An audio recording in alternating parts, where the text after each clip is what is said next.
Where is the wise man? Where is the scholar? Where is the philosopher of this age? Get down! Baltimore!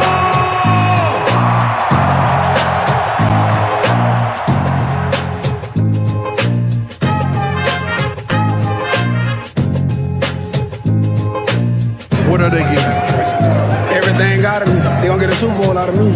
Believe that. Believe that.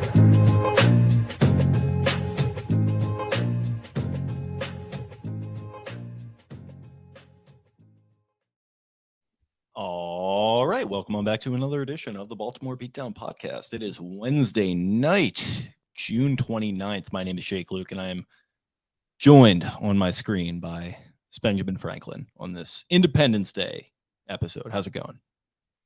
Doing very well. It's been a grind, as I'm sure many listeners are, in between, like we were just talking off air, where you're in the summer hours. Fridays are easy, but Monday through Thursday, some people are on vacation. You're on vacation.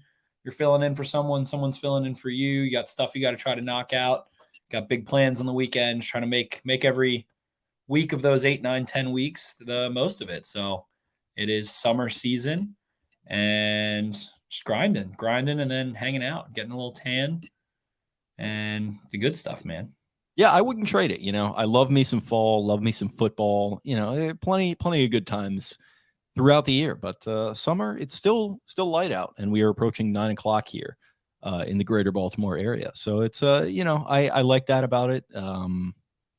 We were talking a little bit about how, a lot of work on our plates, a lot of vacation on our plates, a lot of different things going on, but it's just a good feeling. And it's also a good feeling to sit down and talk some Ravens with you, bud. It's been a little while since we really had the opportunity. We were planning to last week, and then, arguably the saddest day in franchise history with the death of a current and former player. So we obviously sort of went a little bit off script to kind of talk about that for a full episode. And that was maybe off the heels of minicamp. I think we talked about that a little bit as well.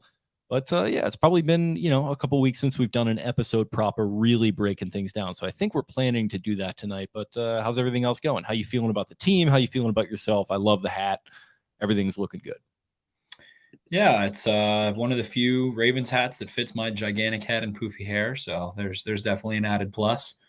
I definitely hit some. We got Ramey here. What's up, Ramey? Definitely got some tight boys on my skull from time to time. I have to give them away to a friend, things like that.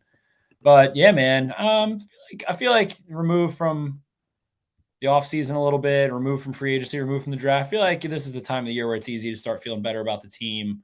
Things have started to, aside from the tragic incidents that happened last week, things have gotten pretty quiet for the most part. Really, the only kind of continuous story, I guess, is just there's no news on it. The Ravens and Lamar Jackson in conversation. So other than that, it feels like, things are going along okay. We'll see what players come back from injury and when they do. Camp coming out here in, less than a month. The Ravens have moved their practices to the mid-afternoon like absolute lunatics for whatever sadomasochist reason.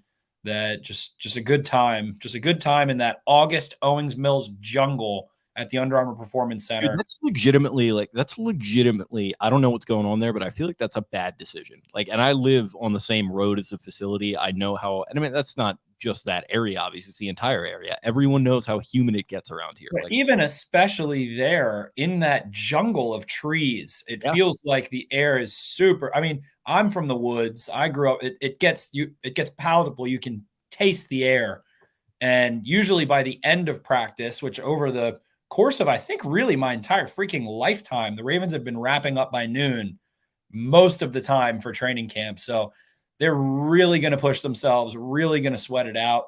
I don't know, I don't know that it does anything else but make you a little more miserable. I'm not sure. I would love to hear. I'm sure we will hear why practice are moved. I'm sure that Jamison Hensley will say, Coach Harbaugh, I've got to ask why the change, blah, blah, blah. John will be like, well, there's just some things we had to get done in the morning, whatever. I'm sure there's some weird little reason, but some great opportunities, some great great football men out here that are going to be enjoying their time. But yeah, I don't know. I think it's going to be really great. Maybe it's even just like, hey, we got really bad injuries last training camp in the mornings. We're switching to the afternoon. Maybe it's a little Ted Lasso or something. Who knows?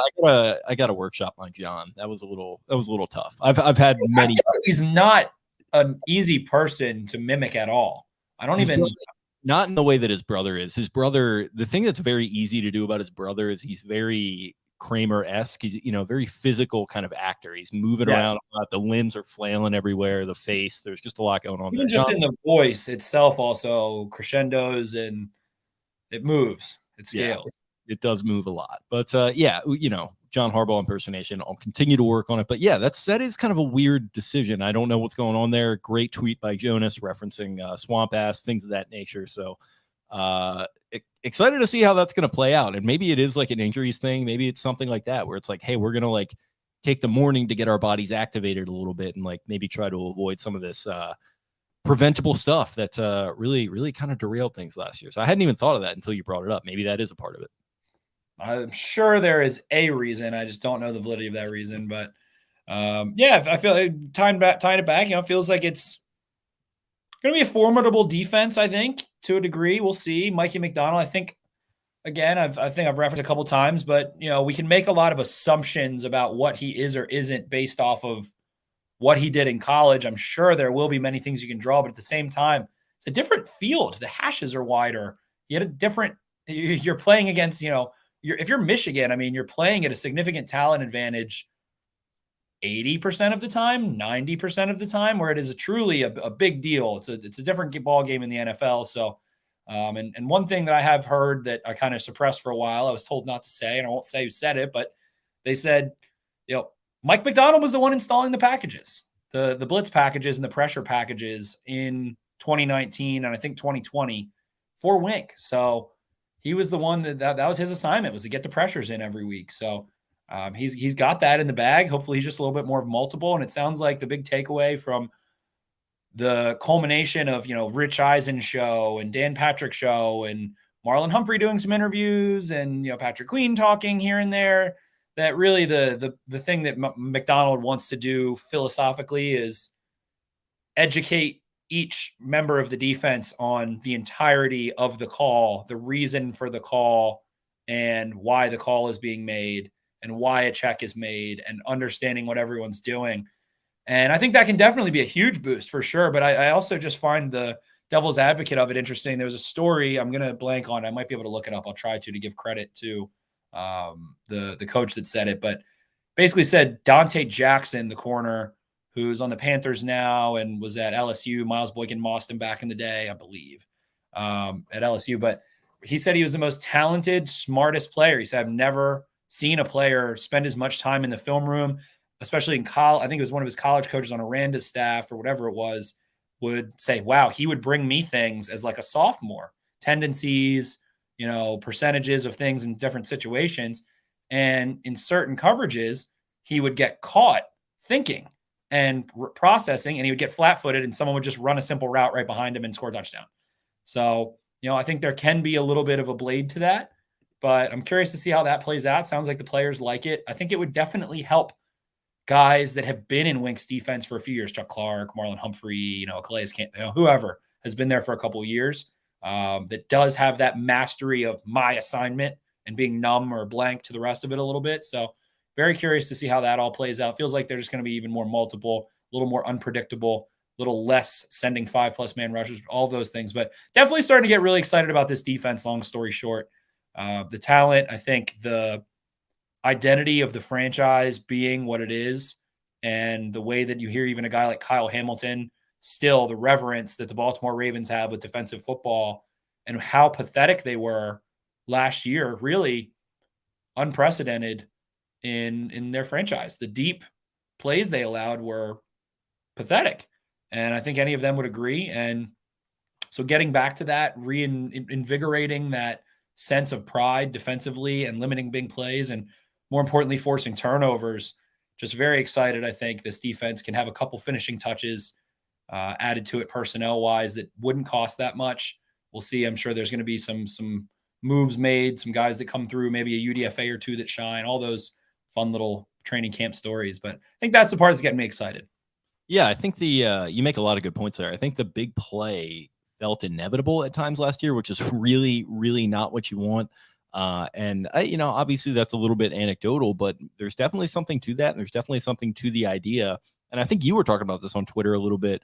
When you have a tendency to like blitz and send in all your chips to the middle of the table in fourth down in situations like that, then teams aren't really going to be afraid to kind of throw deep and like test you a little bit in those clutch situations. And I think that got them several times in the Chicago game, for example. They ended up winning, obviously, by hook and by crook on the offensive side of the ball after they gave up that big play. But it just did happen too many times. And you mentioned the idea of don't hesitate. I think a way to avoid hesitation as a intermediate and sort of lower level defender is having great safety play behind you. So I think that was a big reason why they went out and they invested in the safety position in the way they did with Williams, with Hamilton, and some of these guys. And Chuck Clark's still a part of this team. So we'll see what happens there. Sounds like Chuck Clark actually just had a child. So congratulations to him. I wonder if 9 pound, 9 ounce baby girl. That's bigger than I was when I was born. That's a unit coming out of the womb. That is a unit. I wonder if that child is going to grow up to be an excellent podcaster, but we'll certainly see about that. And yeah, I'm kind of warming up to the idea of just why not keep him around? Like, unless you can swing a trade for like a solid wide receiver that would really help you. And he could maybe potentially be a part of that. I think a team might be smart for making that move if they have a real need at safety and a real need for a communicator at safety and somebody who's going to get guys lined up. But I don't know. I just feel like it might be similar to the way they value offense. He might be more valuable to them than he is for like other teams. And it might just be worth saying like, hey, we're going to hang on to this guy. And even when, there's not going to be whatever sub package where he's going to be coming in, like it's worth just having him around in case he does need to get in there, because we've seen how quickly secondary play can get off the rails when injuries start to hit you a little bit. And with the fact that you're going to be starting a rookie at ostensibly Chuck Clark's position. So yeah, a lot of things to consider on that back end, but it is very exciting. Definitely. And I think you made a great point. His value is in his wealth of knowledge of his teammates and of his experience in this organization. But you send him somewhere else and he's starting fresh, and he is starting fresh this year in a sense with McDonald. So I think he certainly is more valuable to the Ravens than he would be most other places. Unless it's the Giants, that would make a ton of sense. And, that's why we've always toyed with the idea of him for Darius Slayton and things like that. So, and that's the other thing. Now that the picture is pretty clear, I don't know that we're going to see a drastic move on the offensive side of the ball. I would say that would be more of a surprise than not. So now with yet another wide receiver, Terry McLaurin, getting another huge contract, the Ravens have just, the brief conversation of roster construction and things like that. They have tried their very best to match talent for talent, secondary to receivers. They have paid for it. They have drafted it. They have different body types. They have different skill sets. All of those things I think make sense with keeping a Clark and those things. But on the other side of the ball, they haven't. They traded away assets. They've spent draft capital, but traded away talent and neglected to make super heavy pushes on it. So this is just the year. And I think, at this point, we're a little bit more towards the calm part. Like I said, it's easy to get excited, but again, now it's the urgency is starting to build the closer you get to training camp, that this is maybe the year where they hit it out of the park or they completely flip as a franchise. And Harbaugh, who has been here for a very, very long time, if they don't do well, maybe they part ways. If Lamar Jackson doesn't get what he wants, they don't have a great year, maybe elsewhere, all of those things. So I think that everything is on the table in terms of outcomes, in terms of continuity heading into next year after a successful season versus a huge shakeup next year possible as well. So I think that's a really interesting place to be, considering where we thought they would be maybe a couple years ago or last year, even at this time, and where they haven't been very much. They did have Joe Flacco and then drafted Lamar Jackson. They did have that flow, Ozzie Newsome into Eric DeCosta. There hasn't really been a lot of quick pace changes. That's not their thing. It's not Steve Bisciotti's thing. He went on Studio 44 with Marlon Humphrey, and you can just tell the kind of guy that he's always been. And any fan who has been lucky enough to maybe go to the facility and get some kind of private tours or have any time with him or any of those interactions, I think it just kind of gives a nice, from the fan perspective, it gives a nice blanket of serenity knowing that they are so calculated, they don't panic, and it all starts at the top with him. And I think that was a really fun interview for that reason.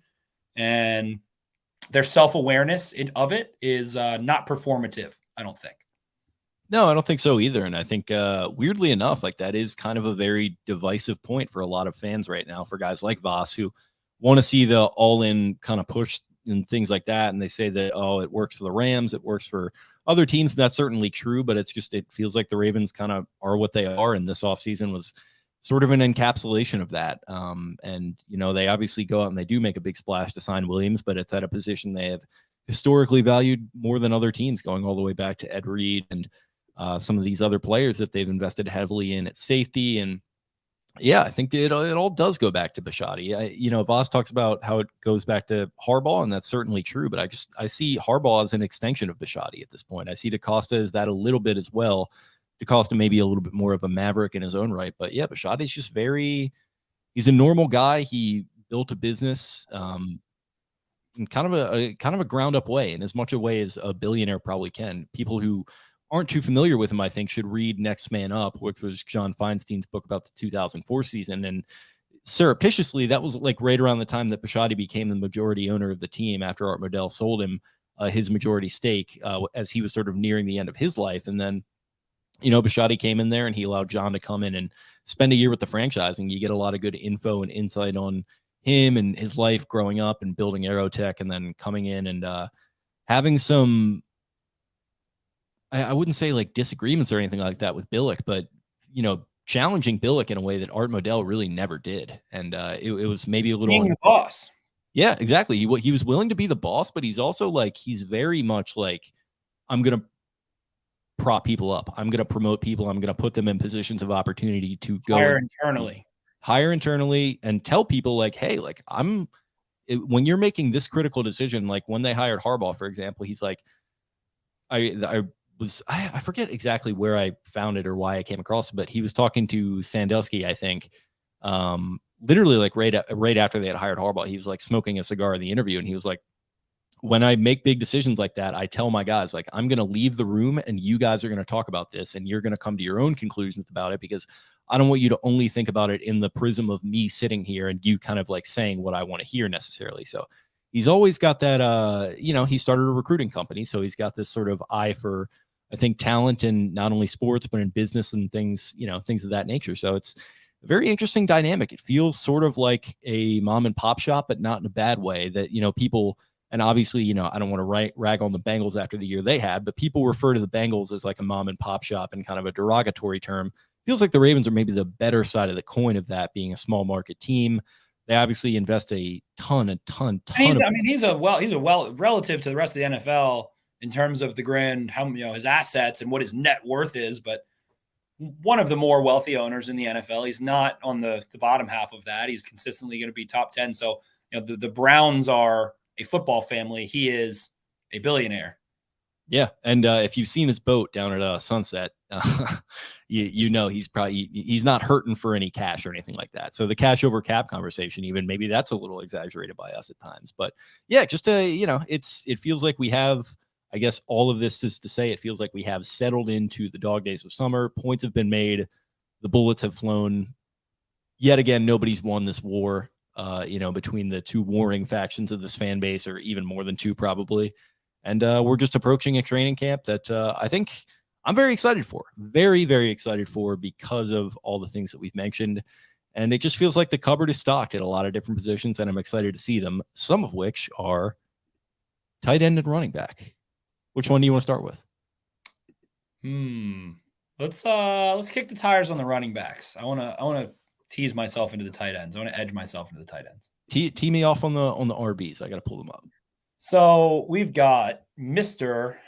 J. Kalen Dobbins. We've got Gustavo Edwards. We have Justice Hill, Mike Davis, Tyler Beatty, Nate McCrary, and there's a couple other bodies aside from that are camp bodies and some longer shots that are escaping my mind. those are I guess, the only ones that I really have anything to say about in the end, ultimately.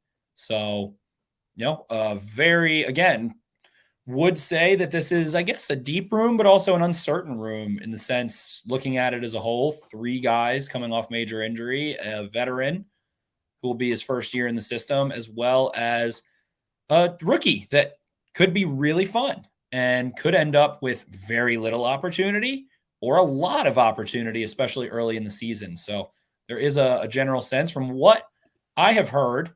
J.K. Dobbins is very far along in his rehab and recovery and should be good to go for the start of the season, should be a participant of camp to a degree, somewhat expectedly, not maybe the start, but within the first week or two, whereas Gus Edwards is not quite as far along and might be a guy that doesn't, starts on IR or PUP to start the year. So those two are obviously the ones that drive the train, drive the room.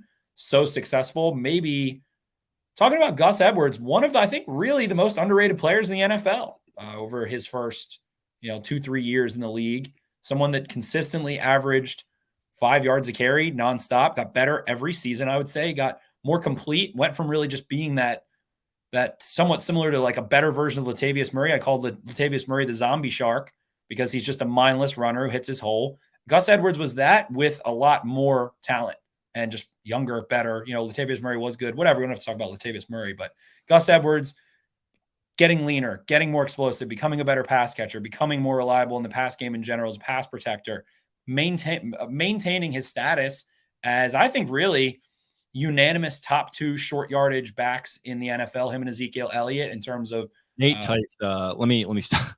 Go ahead. Just interrupt you real quick, but yeah, Nate Tice tweeted the stat the other day. In 2020, Gus Edwards had 22 rushes in short yardage situations, 3rd, 4th down, and 1-2 to go. He picked up a first down on 21 of those carries, which is a 95.5 success rate. You mentioned Zeke Elliott.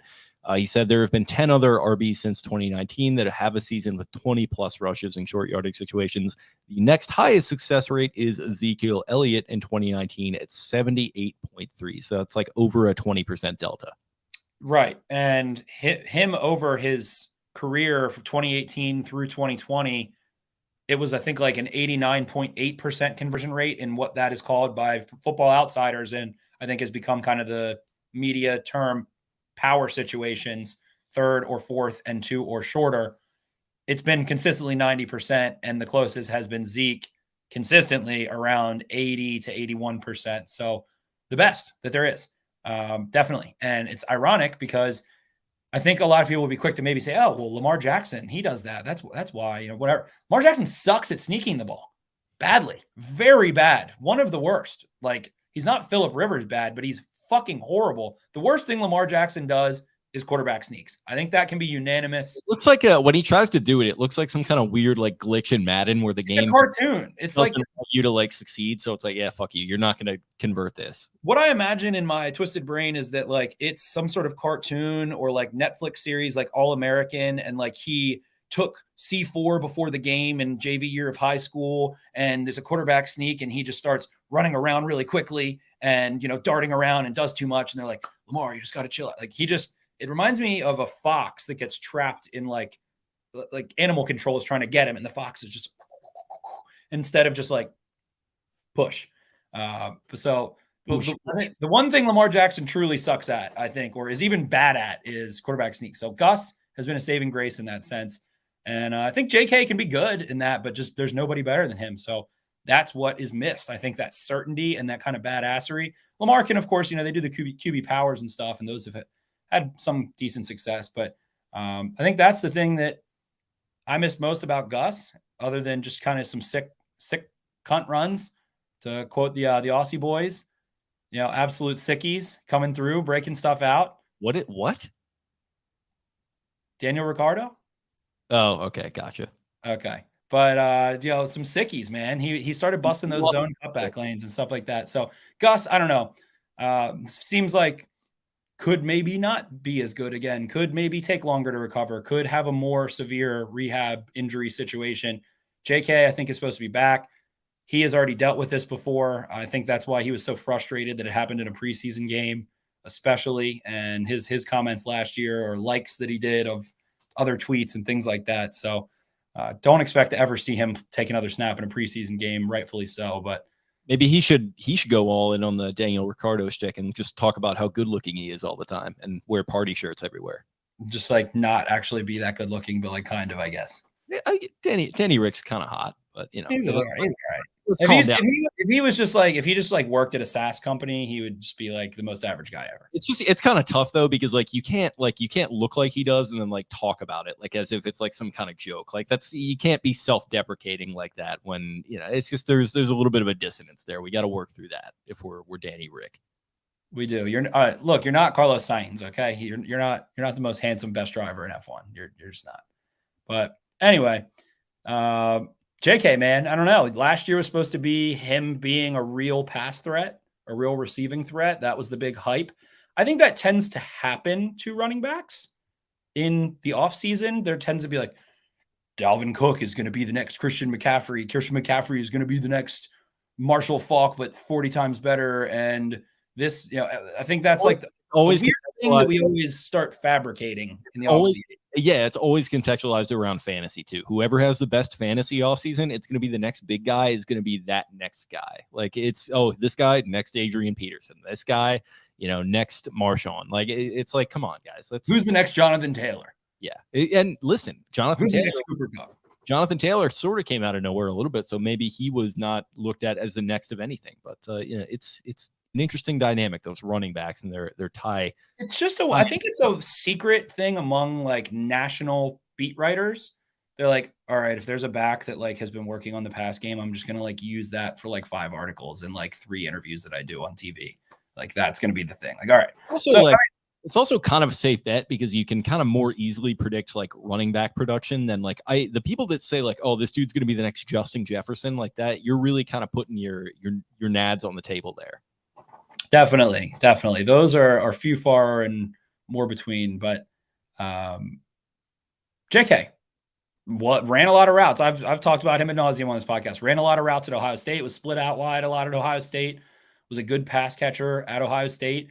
Showed a few flashes. Had a couple struggles as a rookie. And I think we were all expecting him to be 1,500 yards, 10 plus touchdowns, if not more, last year. So if I think he's a pretty good bet on a back to recover from ACL and be successful still, which usually there's a tough drop off after that the first year. But I don't know. I like it. I think he's going to be a real factor this year again. It stinks. We didn't get to see him all rocked up last year off of a fresh, full off season of, stiff arming his coaches into the pads, into this earth and doing all that cool stuff. But sometimes that stuff's just more for show a little bit more, the training is fun, all of it. But at the end of the day, I think that having him back in this offense, as opposed to a Devontae Freeman, who was surprisingly kind of like, all right, but really not like a threat to take it to the house, not a threat to reel off consistently explosive gains, things like that. And Murray and those guys just opens things up in general. And there was definitely a drop off last year that it feels like does add a little extra pressure, especially on Lamar Jackson, especially on the pass game in turn, all of those things. And in turn, pass protection, everything. So I think if one of those 2 guys comes back to form, they're in a very good spot. But other than that, they have Mike Davis, which for a veteran minimum, when he was signed, it was a big freak out. It was just vet minimum, not guaranteed. I think it's like $100,000 or $200,000 they'll lose if they cut him. But a nice veteran that I think is more still with it than a Murray or a Freeman in terms of being kind of balanced still, a good pass protector, capable enough as a pass catcher, a little bit of wiggle, a little more ability to break tackles, make guys miss, just a hair. Maybe, not a home run threat, but a little bit of an improvement, I would say, to those 2 guys over them individually. So I think that was a nice move. And then Justice Hill, also coming off of a tough injury, is going to be fighting for that final spot probably with Beatty. And I think maybe we do see Gus on the pup list, especially if he's not ready, because you can kind of keep 3, keep 4 instead in turn. But Beatty versus Hill is kind of the thing to watch. And it just feels like while the Ravens did part ways with 2 draft picks last year, that's not their MO.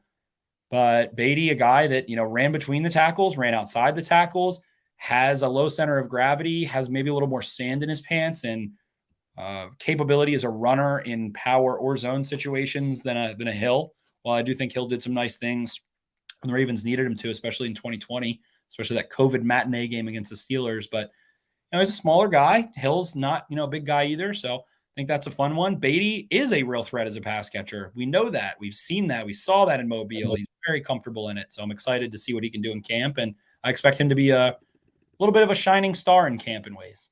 Yeah, it feels like you got power coming in there with Davis and just a veteran presence. And he might well make the team. It wouldn't surprise me at all, especially if you mentioned if that pup list comes into play. But yeah, Justice Hill and Beatty, I like them both, and I don't think they're both going to make the team. I think I'd probably lean towards Beatty at this point, but I like them both as sort of that JK facsimile. And I don't know why I keep thinking of this as if it was like some really prominent part of their offense, but like I feel like they did a lot of like orbit stuff in 2020 with JK, where it was like he would either take the ball in an orbit as like a screen or like a handoff, or he just like run behind, and then they would do like the option, the veer counter bash type thing with Gus.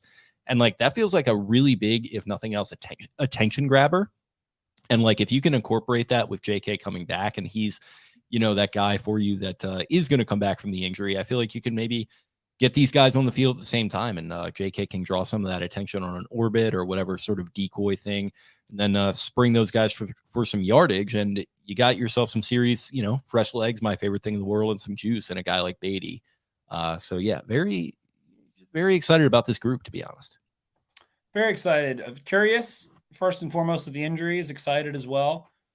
And I just love, as a fan, I love J.K. Dobbins' anger that he's always played with. And I think that there is like more hatred in his soul and tar in his spirit.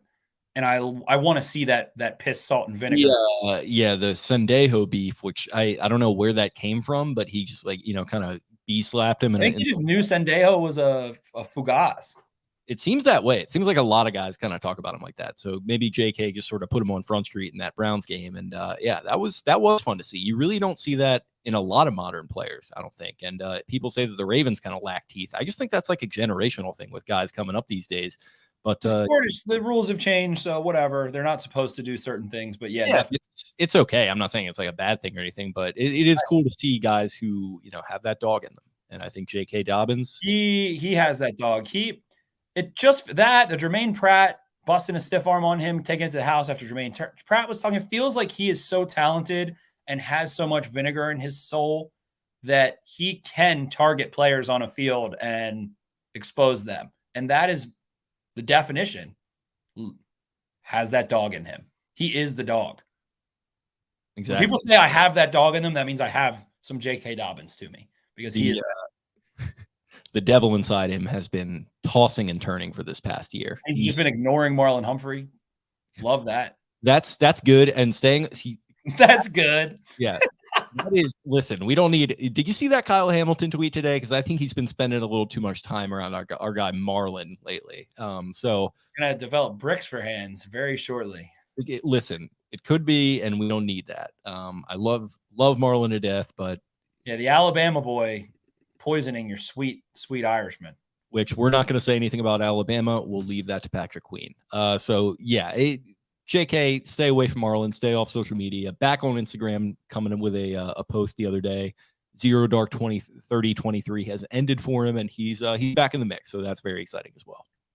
It is. It definitely is. But like I said, I think Davis, Beatty, probably McCrary going to be the ones that are shouldering a lot of the workload to start camp. And I mean, Beatty's really just going to have every opportunity to be someone who gets a few touches or more than a few touches early on in his rookie season, or absolutely waste away in camp. I think he's going to have some of the most possibility of anyone on this team to be maybe under-heralded or unheralded and carve a nice role quickly. So camp is going to be huge for him, and they're going to be doing it in the jungle of Owings Mills in the middle of August. And that gets guys. Because I've been in Missouri. I've been at Mizzou in mid-July. It's hot. It's really hot, but it is not humid like that. And I think it is truly shocking. So we're going to see some bodies hit the floor, I believe. Yeah, that was good. Funny little anecdote that Bill Curry gave me when we talked for the Colts podcast. And he was like, I came from Georgia and I thought, oh man, I'm going to get up there in Maryland in the north and it's going to be just wonderful having that cool weather in the fall. And then I found out the humidity index was worse than it was in Georgia. And I was just like, yep, like we've talked to players before that have come from all over the country. They always think it's going to be like, oh, it's the north, whatever. They don't know where Maryland really is either. They're not sure of what Maryland is a lot of times. Yeah, McCary, same thing. He was like, yeah, I was coming from California. I literally didn't even know where Baltimore was. And then I found out it was in Satan's armpit. So. Yeah, and the only place I've really been that I felt dumbfounded by the humidity beyond was like Disney and Universal Studios in August a couple years ago. That is the only place I've been that is more humid in my life. And that is just a crush of human just kind of interaction. And I think that, and it's also landlocked as much as Baltimore is more so because there's no river around it. There's nothing like that. Orlando is just listen, I love the city beautiful, but that is just a concrete slab of just sweat and just, I don't even know what. I don't know what's going on down there, but it is a jungle. But with that being said, let's go into the jungle of tight ends and Patrick Ricard, the human pancake machine weapon XYZ, whatever you want to call him. Brand ambassador for what was that energy drink? I don't know, but oh, it's not body armor. It's like some Rain, maybe. Rain, yeah, that's what it was. Rain. Yeah, just he's the perfect monster, and the big shots are missing out because he is the poster boy of like a nerd, a gigantic bully, also a video game nerd that likes to wear pit vipers and just has the look of like the shark from Shark Tales.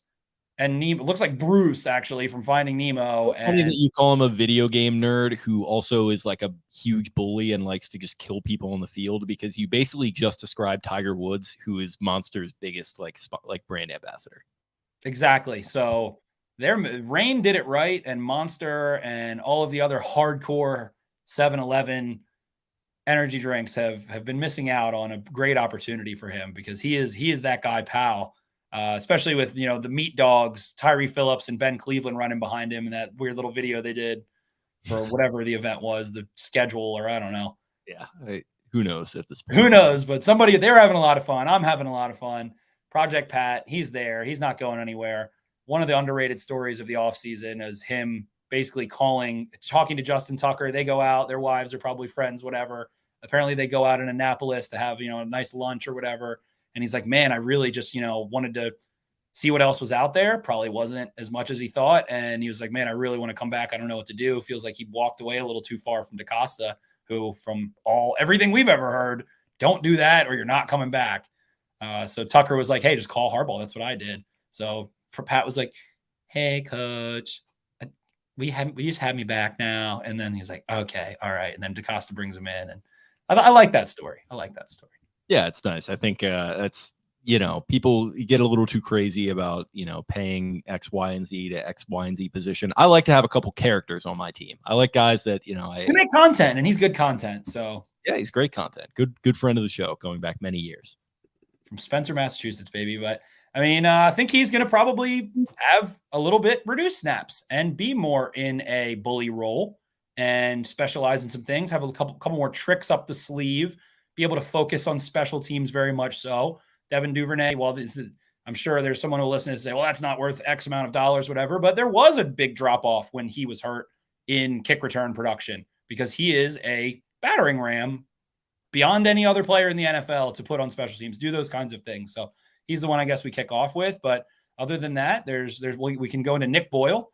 So many people, I think, some of the, I think it was Jeff Zrebeck was talking, and I think he did a Ravens Twitter space a couple weeks ago maybe, and was saying, I didn't know if he was going to play again, to be honest. And he looks so beat up and out of shape and messed up from that injury that I didn't know if he was going to play again. And Nicky Boyle, the number one skinhead, I'm going to fucking work out until I die, badass, worked it out, lost some weight, says he feels lean, says he's almost back. He's not practicing with a brace, all of those things. So those two give you those possibilities to play the heavy ball and play the bully ball. And then conversely, obviously the headliner, the star child, Mark Andrews, who Darren Waller is, talking that talk, saying I'm number 1, Mark Andrews number 5. I think many people, I'm curious to see the NFL 100.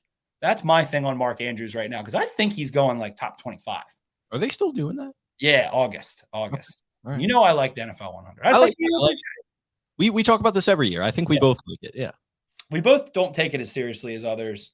That allows us to like it. I think people that are, and even at this point, I think people have kind of tuned it out. But there was a period of like, oh my God, I can't believe it. It's like, God, it's just fucking watch the montages. It's fine. It's totally just an inoffensive, like midsummer NFL content, like kind of. If you're a real sicko, you're a real freak, you're addicted to watching this stupid sport and the stupid league that they have, then you're gonna watch it and you're gonna enjoy it. But curious to see where he lands, man, because I think when he did what he did, if you're a Cincinnati Bengal or a Green Bay Packer or probably a Brown, I think you're going to be like, man, that dude is top 2 worst case scenario tight end in the league, because what he did without Lamar, I think it was just such a interesting shot to see. We always thought maybe, all right, they just have a really special chemistry, which they definitely do. And we saw that in the second Browns game. Lamar throws 4 picks, makes a couple spectacular plays, throws it up for Mark, knows where he's going to be. They obviously do have a great rapport. But to know that it wasn't just that, to know that it is beyond that, and that he really is that guy, pal, with Josh Johnson and with Tyler Huntley and doing things against the Rams, against the Packers, against the Bengals, against the whoever it was, against the Bears on third down, Tyler Huntley floats him a meatball that is such a horrible pass, and he, goes and makes a crazy play. To know that it is beyond that, I think was pretty eye-opening. And again, that's just why I'm curious. But my money right now, top 2 tight end in the league. I would, if you want to put Kelsey ahead of him, I absolutely understand. Kittle, sure. Pitts might end up being a better player because he is that freaky, is that kind of athlete, sure. But right now, I think, I'm going 1. If you want to put Kelsey 1, that's fine. And I think that's that, considering the year that he just had. First team All-Pro says something.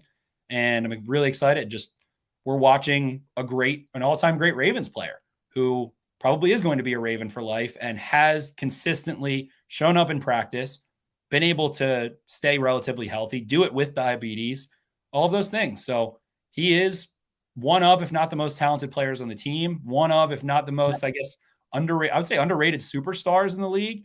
And if you want to talk some advanced stats, EPA per target, EPA total, points added, all of those metrics, top 5 out of every receiving player, Cooper Kupp, Justin Jefferson, receivers, running backs, tight ends. Last year, he had a historically great season for a tight end, top 10, 15, worst case in our lifetimes, very, very prolific season considering, and what he did against the Colts, all of those things. So he's that guy right now. He is one of the players, I would say, that maybe one of the only ones, especially on the offensive side of the ball, that's coming off of a great year, is signed long-term, especially, and has only gotten better. So he is kind of I think the most stable force on that entire offense, really. Lamar has a tough contract situation. Lamar's still a great player, gives us everything out there, but don't sleep on Mark Andrews, man.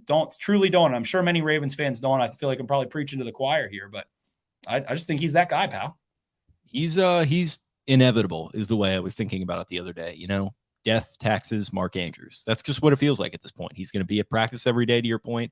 He's going to play in pretty much every game, even though he has diabetes and he had this label on him as being overheated last year at the Panthers joint practice is real bad. And it's a big scare for someone with diabetes. Yeah, that was scary. But, he comes back. And what do you know? He has the best season of his career, best season of any tight end last year. And he's just, I don't know. Best Ravens receiving season ever, really. Yeah, easily, I think. It's just I cannot say enough about the guy. I think he's on track to a Hall of Fame career. It's kind of tough for tight ends sometimes, but I could definitely see that happening. And it's just it really is incredible to watch. What a nice guy. What just beast of a player. And he feels inevitable to me, whether it's Lamar's sick or Lamar's not practicing because of whatever reason. He's always going to be out the right things always too.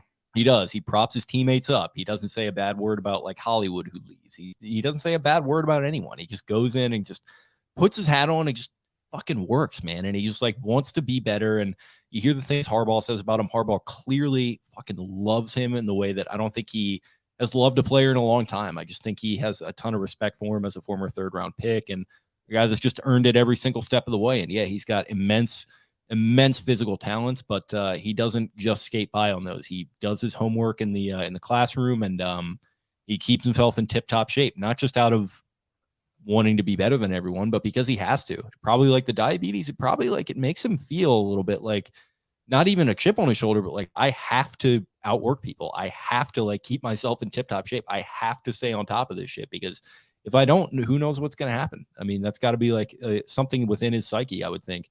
That's got to affect him a little bit. And he's obviously turned it into something really positive. So much respect. Yeah, it is like a permanent chip of like, yeah, I have diabetes and I'm going to be better than you.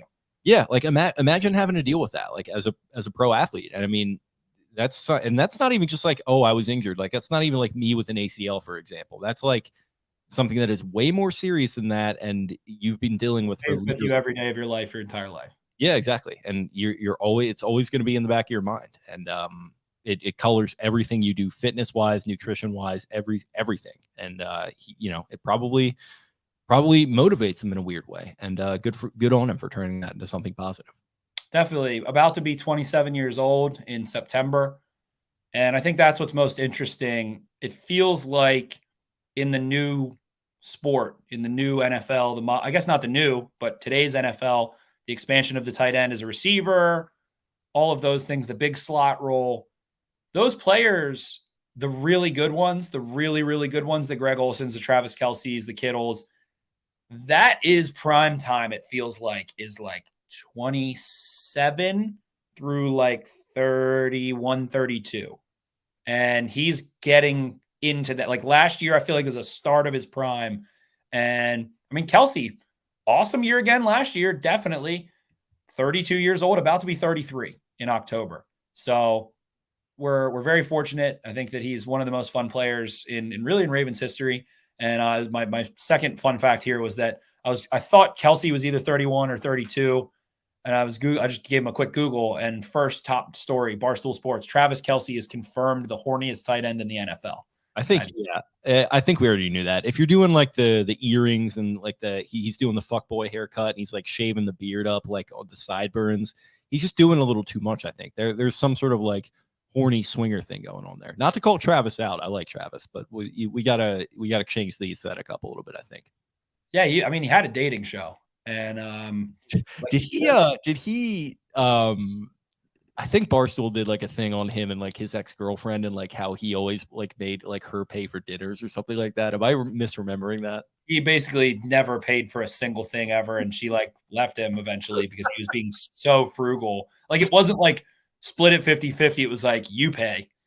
Dude, I fucking hate dealing with people like that. And I have people like that in my life who I love, but it's the most infuriating thing. It is so funny, like watching other people do that though. Like it feels like a Curb Your Enthusiasm, like just watching the ridiculousness of it. But yeah, it's infuriating to deal with. Definitely. I mean, he's just. I love reality TV. I'll watch most stuff. Vanderpump Rules, The Bachelor. I'll watch the worst of the worst. Too Hot to Handle on Netflix. I'll watch all of that stuff. But that was truly cringe. And he like. I remember Mark Schlereth's daughter was on it. Very beautiful girl. And he just like sandbagged the hell out of her. Just did not, I don't know. He's just beyond full of himself. And it is truly hilarious. So that's Travis Kelce. That's Talking Kelce. Catching Kelce was the name of the show. Or Kelce. Excuse me. You kind of look like him a little bit. He's got he's like more Irish than me. Yeah. Listen, I mean, he's not like 6'5" and ripped. Listen, you're not far off.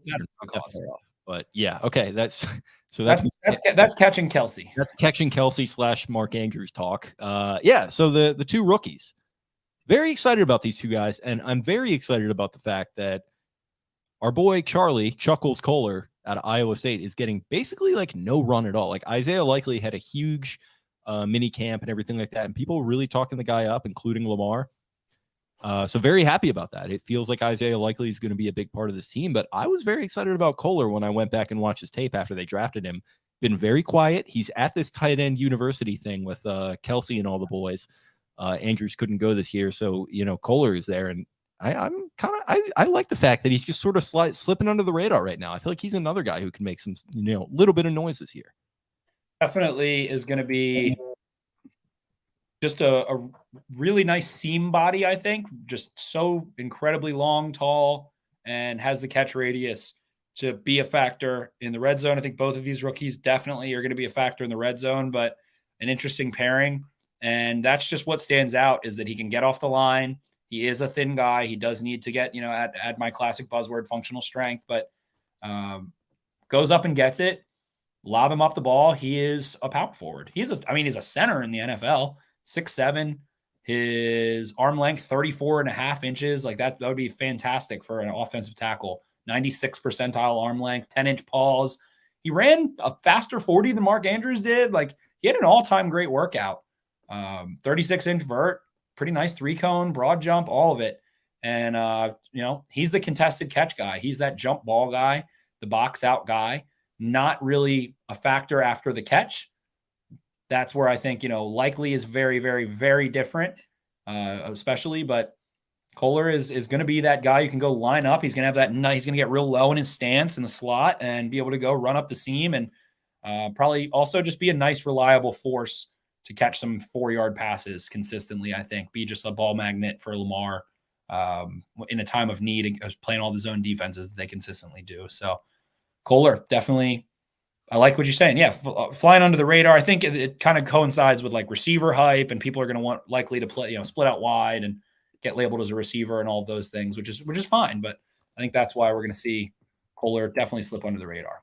Yeah, definitely. And then I think he can do a little bit of that receiver thing where people have made some Mark Andrews comparisons. And with the way that we just talked about Andrews, that's obviously a little bit lofty. But if he can even do like what Andrews did as a rookie for like stretches of his rookie contract, like that's going to be huge, because he's not going to ever be the number one guy here. At least we don't think he's going to be with Mark in the picture for as long as he is. But that number 2 spot's probably going to be available after Nick Boyle's gone. So we'll see what happens, man. But he's got a big opportunity in front of him, as does Likely, who, like we've said, is just right on track. He's looking great in mini camp. 6'4", a little bit of a different player, maybe kind of some Delaney Walker vibes, I think people have said. So very, very exciting little tandem here. It is. And the production Likely had was incredible. 2.42 yards per route run for his career, 2.99 in 2021. And the thing that I think is much different for Likely than anyone, and maybe he can do this somewhat better than Mark Andrews, especially when Mark Andrews was a rookie, just being able to sink his hips really tight and cleanly in and out of breaks is what allows him to be more of a complete route runner and break in any direction, I think. Definitely a threat after the catch. Didn't test. I think he tested really poorly for what the expectations were and all that stuff. But again, you can read as much into a 40 as you want, but explosive athlete, good size, good frame, nice blocker in space. He gets kind of, I guess, a bad rap because he wasn't asked to go block defensive linemen, out edges and DNs and stuff much, but a really consistent, I think, paced blocker in space on smaller defenders. So I think he's a little more advanced there. And can be a nice player on screens or outside runs or after the catch for another receiver. I think we see high effort there and a lot of fun blocks riddled throughout his tape. So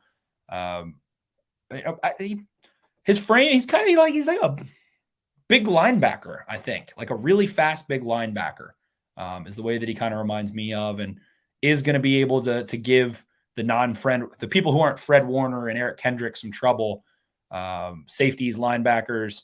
And now that you have Kohler, who's gigantic, and Andrews, who is a superstar, and Likely, who can be a matchup, or like there's different body types, different matchups. You're going to be able to single out different things with those guys in the pass game, and being able to utilize those three a few times with a Rashad Bateman or with a Devin Duvernay and a back is fun stuff. So I think the big thing for the tight ends is that it goes even further into, the kind of craziness of Greg Roman and the conversations I've gotten into this offseason about how much is too much and how to simplify things. But the variations of 12 and 13 and 22 and things you can do between Boyle and Ricard and Likely and Kohler and Andrews, crazy stuff. And I think the hidden thing is, I'm going to knock on some wood here, is that if Andrews does go down, it feels like between Likely and Kohler, you're going to have some still viable middle of the field threats. So I like that insurance behind a player like him. Yeah. And listen, Josh Oliver's still there too. So, I mean, that's a guy who we were excited about last year. So who knows? He is. And never quite broke into the role that we thought he might be able to, maybe a little bit more of a practice stud in that sense, but did some nice things. And I think became a better blocker last year. So they couldn't possibly, people like Tony Polian too, as well. So they just are absolutely stacked. And maybe we see one of them moved. Who knows? Maybe somebody gets moved. Could be. I mean, listen, you got surplus at a lot of these different positions, and you have a glaring need at one. So maybe you will make that move for the wide receiver too. But in the meantime, who knows what's going to happen? Anything else on tight ends and running backs? That's kind of, no. I mean, it's really them, and then Bateman, and then the second crew of receivers they have right now. But the backs and the tight ends are the players they're relying on in this offense to go make plays with the football. So the two that we covered today are kind of the success of this team in many ways. The offensive line, obviously, the most maybe important outside of a Mark Andrews, but they are more important than a Mark Andrews even, because you can only go as far as Lamar Jackson takes you. And Lamar Jackson, I think, has proved that it's not within him to just be able to survive a complete dog crap offensive line situation or a poor or mediocre offensive line situation. But those are the guys, the backs and the tight ends on this team, that if the Ravens score, 49 in offensive touchdowns, 55 offensive touchdowns this year, the backs and tight ends are probably going to score 35 of them. So it's what they're relying on. So these are the groups, the ones we talked about. And at the end of the day, you're really hoping that you drafted a J.K. Dobbins, that he can come back, that Mark Andrews is going to just continue to get better and better. You have some nice other pieces around those guys and some good insurance policies for them. So that's kind of the lifeblood of who, aside from Lamar Jackson is distributing the ball to and making plays for you within this scheme. And I think it all ties into what we talked about in the beginning, that if, things don't work out, it's because that was your roster construction. That was your idea. And this is year kind of 4 of it. They did try to do the Hollywood and Bateman and, having those guys, and didn't quite work out health-wise last year, but it's what they've subscribed to. So better get it done. Yeah, I guess sink or swim a little bit for some of this philosophy. So excited to see that. Thank you for your contributions tonight to the show, Bud. Went almost an hour. I don't know if I was expecting that, but it turned out to be a beefy episode, big, veiny, triumphant bastard, and that's great because we will be talking to you guys after the holiday. Enjoy your Independence Day, the 4th of July. I will be down the ocean. I'm sure Spen has some big plans as well. So it's going to be a good one. Everyone enjoy your holidays. Stay safe. Thanks for listening. If you happen to end up doing the 9 beer, 9 hot dog, 9 inning challenge, please tag us in the videos or send it to us. Shave mustaches. I will be participating in Top Gun Summer starting on Independence Day as well. So if you do the challenge that's been going around, I would like to see, and I might be partaking myself in some good old indigestion. 9 beers, 9 hot dogs in 9 innings. Love to see it. That's what I want to see. If I wasn't currently battling heartburn right now, that would sound like the best thing in the world. So yeah, maybe we'll try to get after that a little bit down in Ocean City. If you're listening to this and you're 20 to 24 and you don't do that, I don't think you should listen to this podcast anymore. And if you do it, I want to see the video. So tag me in the video. That's what I want to see. Yeah, tag us in it. We'll retweet it. We'll maybe effort it on our own end as well. We got to get in there. I'm probably going to shape my entire Independence Day around trying to do that challenge. We have to practice what we preach around here. We're a very transparent podcast. So yes, thank you for listening. Follow us on social media. You can follow the show at Podcast Beatdown. You can follow me at Jake Luke. That's LOUQUE. This is all on Twitter, by the way. And you can follow Benjamin Franklin here at Ravens for Dummies. That's the number 4 in the middle. Thank you guys. Enjoy your holidays, and we'll talk to you again very soon. See ya. Arrivederci. Where is the wise man? Where is the scholar? Where is the philosopher?